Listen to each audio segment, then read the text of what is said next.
should be taking so many assessments.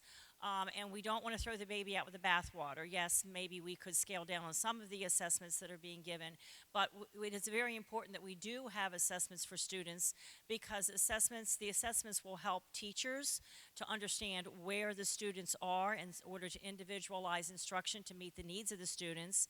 And also the assessments will help parents to understand where their children are, and they could get them the proper support and things that they need if they do need support. It is really important that our students graduate ready to move on to careers and or college if they are planning to attend college. And the only way we are going to know if they are ready is to assess them along the way so that we can help to remediate any kinds of problems that they may have. So a good assessment can help you to understand if your student is ready for the next grade. It can help a teacher and a parent understand what subjects the student may need help in. It will help the student be ready to succeed in college or the workforce. It will help us to know if they're ready for that, and it will keep us on track to help students learn what they should know. If we don't find out that a student's not on track until he or she gets to high school, then it's going to be too late to really fill in the gaps that that student needs to really be successful in college and career. So we really need to know this throughout a student's career so that we can fill in those gaps and help remediate the things that are needed when they are needed at the proper time before it becomes too severe. So next slide. So basically what we look at an assessment like we look at a doctor's checkup. When you go to the doctor tells you all the things that are good about your body, and that all the things that you're doing really well in, maybe the exercise you're doing and weight loss, things like that that your doctor may have told you to do the last time you met with him or her. But also the doctor will tell you the things that you need to do to improve in order to stay in good health. And certainly will recognize those things that probably may need medicine or other forms of remediation. And an assessment does the same thing. So a teacher can use an assessment, and a parent can use an assessment to find out those things that their children are really strong in order to celebrate those successes and encourage them to keep up those things and to build on those strengths. Because we really want to build on our students' strengths. We want to take those strengths and move them to the next level. We can't be happy with our students and our children staying where they are. We want them to continually progress and be lifelong learners. And so assessments will help us know what those strengths are in order to build on those strengths. It will also help us to know what the weaknesses are, just like the doctor diagnoses your weaknesses, so that we can get the proper medicine or the proper remediation for students if they have gaps in their knowledge or gaps in their skills that they need. So we'll help the teacher remediate and also to individualize instruction for the students they teach. We're no longer in the days where a teacher stood up in front of a classroom and did a one-size-fits-all kind of lesson, where they taught a lesson, they didn't change it, they taught it the same way for everybody. That's not where we are anymore. We are now in an era where lessons need to be individualized to meet the needs of the students. When teachers were doing a one-size-fits-all kind of lesson to the entire group and not individualizing instruction, there were some students where the teacher's lesson was too advanced for them. There were other students who were bored because the teacher's lesson wasn't advanced enough.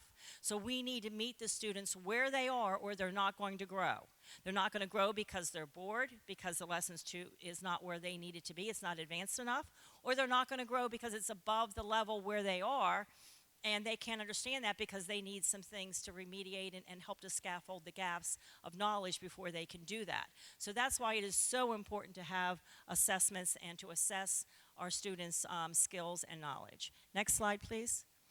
Okay, so in Maryland, we have had a lot of assessments over the course of the years. Maryland's actually been on the cutting edge with assessment. We were gathering data and assessing students before it really became the norm nationwide and before really the federal government even mandated doing it. And we were doing it for lots and lots of reasons. But the assessments that we're doing now with the PARCC assessments are different from the assessments that we've asked students to do in the past. The new PARCC assessments are going to ask students to do more critical thinking, more problem solving, and more writing. students in all grade levels need to aim higher. Remember, I said it doesn't matter if your child is above grade level. We want to get them to strive to be even higher. We want to get them to be the very best they can possibly be. And one of the things the new PARCC assessments also do is ask students to provide evidence.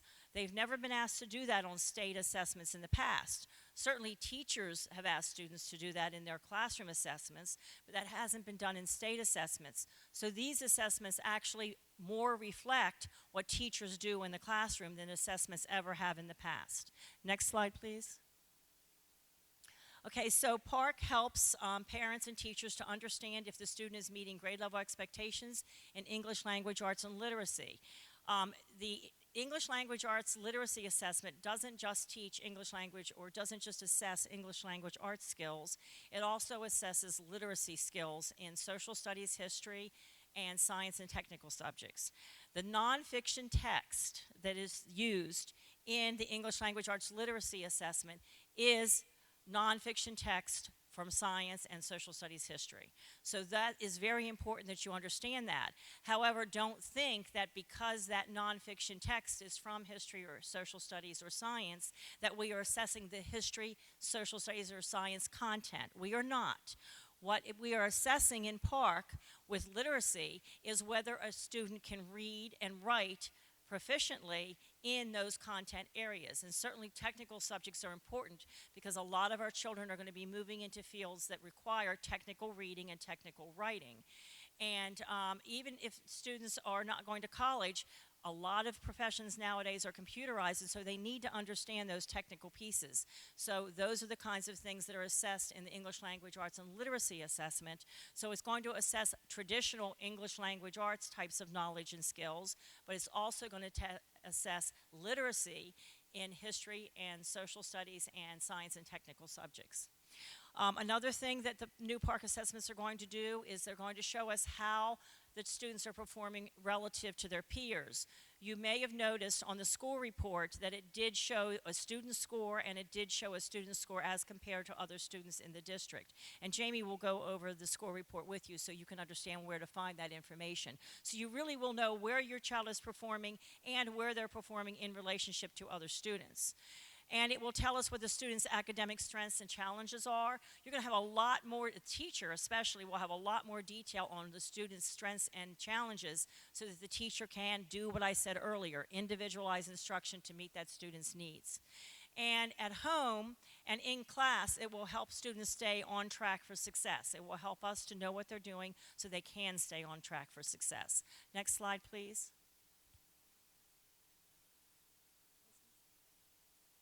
Okay, assessment, I don't know, there's a slide. There's a slide I think that's either out of order or missing. This is assessments in the past compared to assessments now. In the past, assessments were multiple choice, and I'm not saying PARCC doesn't have multiple choice, it does, but they were all multiple choice.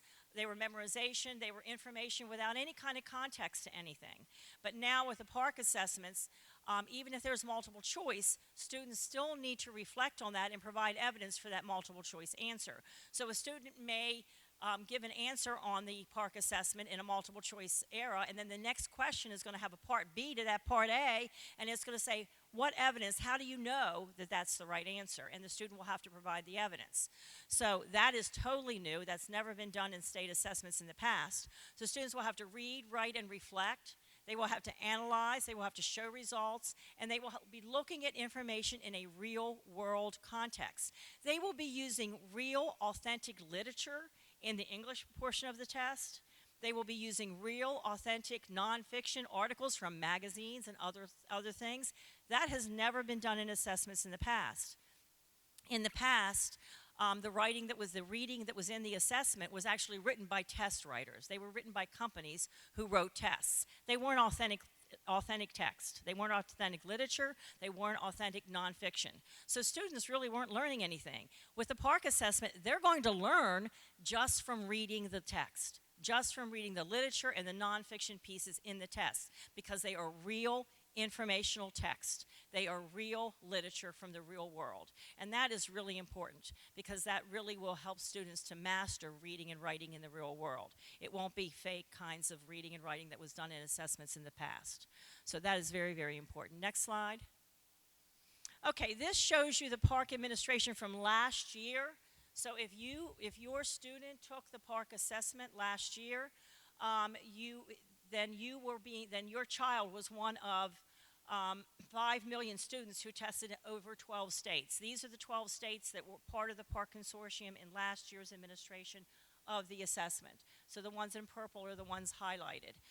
We had over 5 million students tested in 12 states. We had 12 million students tested in one day. I'm sorry, 1.2 million. That doesn't even make sense. The math doesn't add up there. We had 204,000 students in 1 hour complete a park test, and we had 80% of the tests taken in Maryland completed online.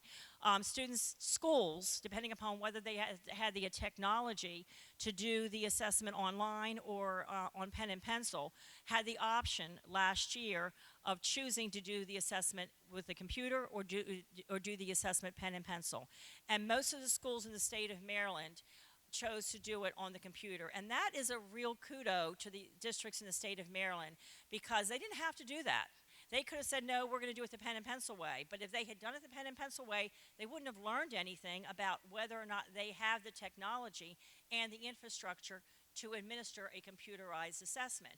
And we really need to get in the 21st century with education. We're just not there, and this is going to take us there.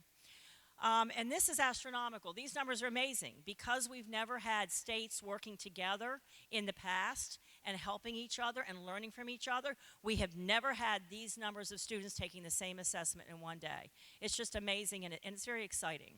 Next slide, please. Okay, history of Maryland assessments. I mentioned the history previously. And I mentioned to you the fact that Maryland has always been on the cutting edge with assessments. And one of the assessments that we've given in the past was the MSPAP, the Maryland School Performance Assessment Program. Does anybody remember that? Couple of hands. Okay, good. I actually was a teacher, and I taught with that assessment. There was actually an assessment prior to that, the Maryland Functional Writing and Reading Assessments and Math. Does anybody remember those? Okay, those started out as a high school assessment. It was a functional reading, functional math, functional writing. It truly was functional. They started out as the minimum you had to pass in order to graduate from high school. They were very functional. They started out in high school, and every year as our students got better and better at it, they kept moving down grades. Eventually, before they were phased out, they were in middle school. We were giving them to our middle schoolers, and they were passing them in 6th and 7th grade. At that point, we realized we really needed a higher level assessment. So we brought in the Maryland School Performance Assessment Program. That was very cutting edge. As a matter of fact, we still get acclaim for Maryland's work with that assessment. It was true performance-based learning. It was students actually doing the types of things they do in the classroom. They were working together, collaborating. They were doing science experiments. It was an amazing assessment. We've never had anything that good before. Well, then why did we have to get rid of it? We had to get rid of it because No Child Left Behind, the reauthorization of the Elementary and Secondary Education Act, required that every student be assessed on every grade level and have an individual score every year. That meant that we had to stop using the MSPAP because it wasn't used on every grade level. It was used in grades 2, 5, and 8, and it didn't give individual scores of students. It gave a global score so we could see how the students in an individual school did, or an individual district did, or across the entire state. But it didn't give individual student scores, so we had to move away from it. And I was still a teacher at that point, and I have to tell you, it broke my heart because that was such a good assessment, and I learned so much about my students with that. But one of the things I have to say is that one of the good things that No Child Left Behind did do is in giving us those individual scores of students, it helped us to see what I was telling you earlier. It helped us to see where individual students were performing so that we weren't ignoring students' weaknesses, and some kids were just getting swept under the carpet and not being given the help that they needed to succeed, and they were a lot more students were graduating from high school not really prepared for the real world. So then we brought in the MSA, the Maryland School Assessment Program, in grades 3 to 8, and the high school assessments, the HSAs in high school. We are not doing away with all of the HSAs. We still have HSAs for government. We still have HSAs for biology. But what we are changing to is in math and English, we're changing to PARCC. And so PARCC is the next generation of assessment, and it is much better than the previous assessments that we've had in the past. Next slide, please. Okay, this slide really shows how the history of how assessments work with students. You have the slide, you have the packet, so you can probably see this better in your packet. But if you look at this, reading is in blue and math is in red. And if you look at it, you see that the graph starts here and goes up. So the very first time that the assessments were given in middle school, the MSA in grades 3, 5, and 8, the scores started low. So if you look at that graph and you see that the blue, which is the blue is reading, right? Yeah, the blue, which is the reading, started out between the 20th and 30th percents. And then as each year, as teachers were able to individualize instruction for their students, because keep in mind, the MSPAP did not give us data on individual students, so teachers couldn't use it to individualize instruction and help meet the needs of the students. Now they could. So as students were getting this data, as teachers were getting this data and were able to individualize that instruction, the scores went up. And so by the time we stopped giving the MSA in grades 3, 5, and 8, we ended up between the 30th and 40th percentiles in reading, up from the 20th, and we ended up in the in the 50th percentiles, close to 60 in math, and we started down around 30 there. So you can see the progression and how it rose. The same thing is true of HSA. We started lower and then we raised with time as teachers were able to individualize instruction based upon those assessment scores. So the same thing is happening with PARCC. Right now, we just implemented the Maryland College and Career Ready Standards in 2011, but it didn't go into full implementation across the state until just a couple of years ago. So our students haven't totally been instructed in the new, more rigorous standards that are going to help prepare them for college and careers. So there are gaps. So that means we do expect the assessment levels to do the same thing that they did with MSA. We have similar graphs to this with MSPAP and even with the functional writing test. I could show you all of those graphs. They all follow the same pattern. And the same thing is happening with PARCC. We're starting PARCC right now somewhere around the 30th percentile, and we're expecting that to raise, just as it has raised in the past with other assessments.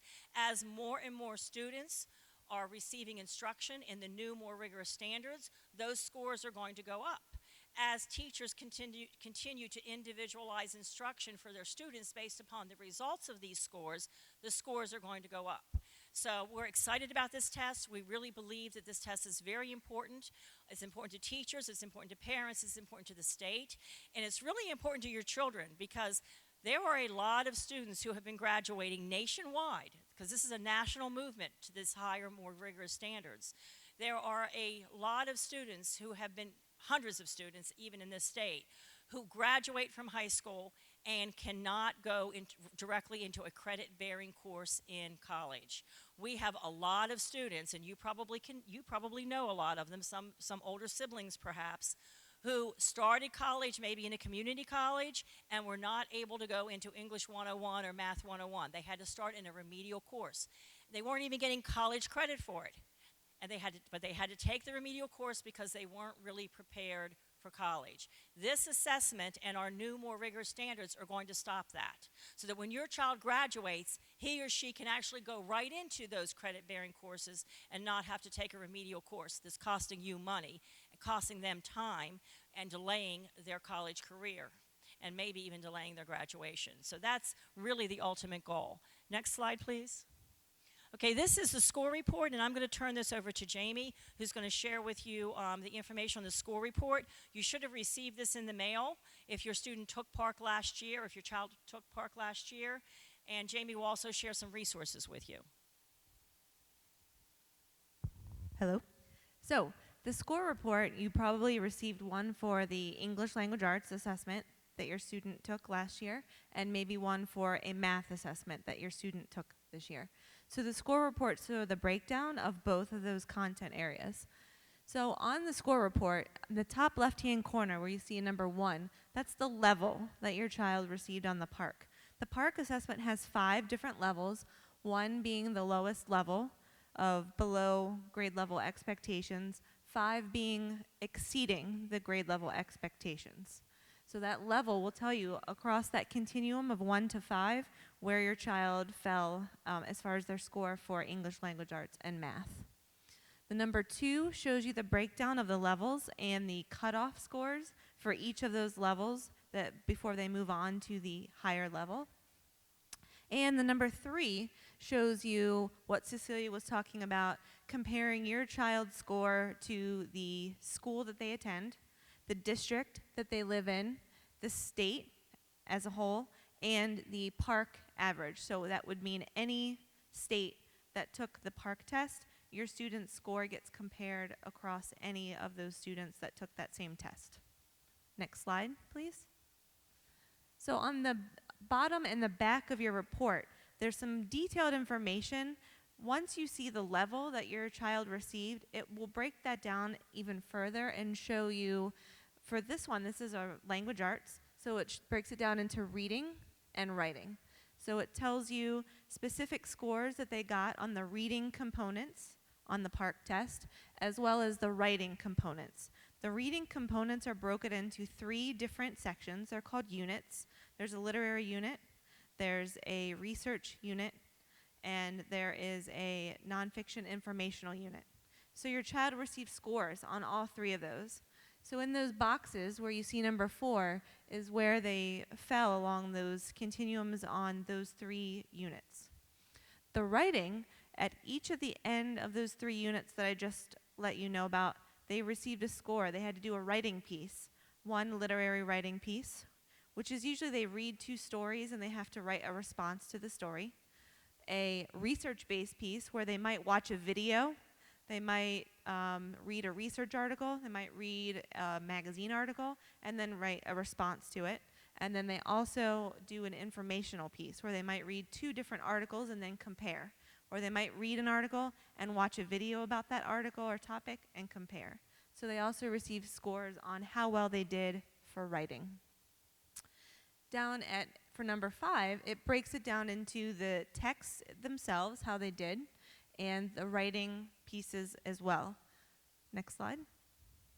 So you notice these little arrows. On your score report, they could have been all blue. They also show up in red, green, and blue. Whenever you see the arrow pointing down for any of the skills that you see on the home report, that means your student is performing below the expectations at the grade level that they took the assessment. If you see those arrows kind of pointing parallel side by side, that means that they're almost meeting, nearly approaching the expectations for the grade level that assessment that they took. And you see the arrow pointing up, that means that they're meeting the expectations or they're exceeding the expectations on that assessment they took according to their grade level. And then I'm going to jump in. The expectations that Jamie's talking about are college and career readiness expectations.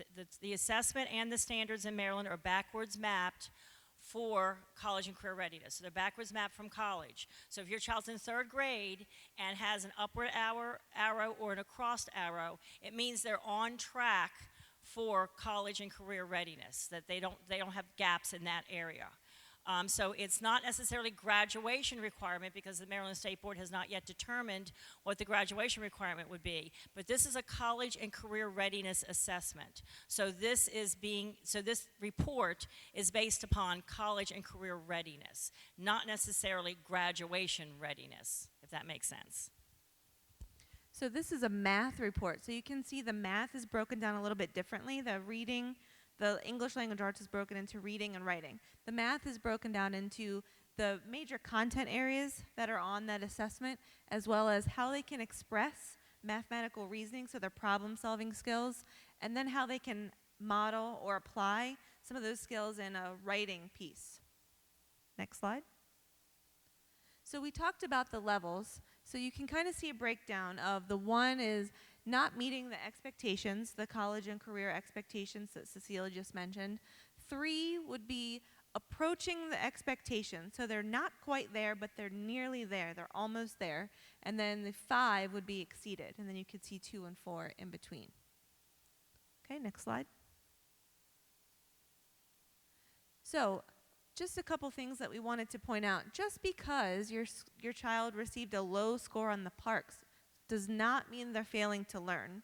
In fact, if your child received a 3, that actually gives your teacher and actually gives the school and yourself something to say, okay, here's some things that they did really well. Now, what else could I help them with? What else could the teacher help them with? What else could we do some reteaching or remodeling with to get them up to that 4 or 5 level? And the PARCC test is just one tiny snapshot, 1 or 2 days of an assessment that is a whole year sometimes of what your child is learning in school. PG County has lots of other assessments that they use daily, some informal assessments. They have formal assessments that they might do at the end of a quarter or the end of the year.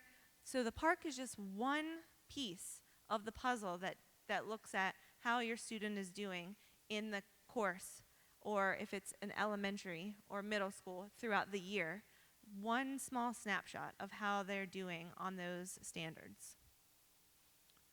And then the last thing we want you to know is any of the student personal information that's in PARCC is classified information. It's protected by privacy laws. So your child's personal information, their score, their level, how they did on the PARCC assessment is all kept confidential because it's all under protection of privacy laws. So you don't have to worry about, oh, my child might not have done well. I don't want other parents or other people seeing how they did. It's all protected by privacy laws. Next slide. So the PARCC, the report that I just went over, there's an actual interpretation guide that goes over all of those things that I just shared with you. I just gave you a brief overview of it. They come in 10 different languages. So if you speak a language other than English, you can go on to this one of these 10 links, and you got a page out front on the table that has this home page on it. If you just Google avocet.pearson.com, that will take you to the home page, and then you can find the interpretation guide for a different language that you might need. Next slide. So this is understandthescore.org. This is a parent resource where you can go and understand anything that I just talked about as far as what does the level mean? What does the breakdown of reading versus writing scores? What does it mean if my student has all down arrows? So this gives you lots and lots of information on understanding those level scores that your child got on PARCC. Next slide. So this is the home page. This is a screenshot of what the front cover of those interpretation guides look like. So if you click on this link and you see a screenshot that looks like this, you're in the right place. It's a 5 or 6 page kind of pamphlet that goes through that score report, but it gives a little bit more in-depth detail than I did here tonight. Next slide. This is when you click on the link, this is the table of contents that you'll see, and it's actually an interactive table of contents. When you log on to the computer, you can just take your mouse and hover over top of the page or the title of the page that you want to see, and you just click on it, and it takes you right to the interpretation guide that you're looking for. Next slide. So your handout has all of these links. It's the colored handout that has the little screenshots of all the different websites. But we wanted to give you some websites to look at. PARCC has 2 really good websites, not only for parents, but for teachers. It gives lots of useful information. You can actually look at sample tests. If your student is taking an English 10 assessment, you can actually look at some sample items of something similar that they may have taken on that assessment. We also have the Maryland Business Roundtable has a really good video talking about PARCC and how Maryland came to choose the PARCC assessment and some information on the PARCC assessment.